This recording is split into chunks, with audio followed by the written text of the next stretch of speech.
साई राम, हे साई राम.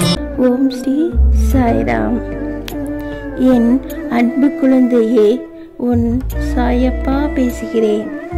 நீ வீட்டுக்குள் நுழையும் போது உனக்கு முன் நான் வாசலில் வந்து வரவேற்பதும், நீ வெளியில் செல்லும்போது உன்னை வழி அனுப்பிவிட்டு துணையாக வருவதும், உன் குரலுக்கு பதில் குரல் கொடுப்பதும் நானே.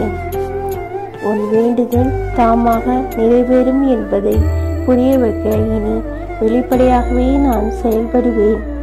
என் அன்பு செல்லமே, நீ சகல சௌபாக்கியங்களுடன் பெற்று நீண்ட ஆயுளுடன் நலமுடன் வாழ இந்த சாயின் ஆசி உனக்கு எப்போதும் உண்டு.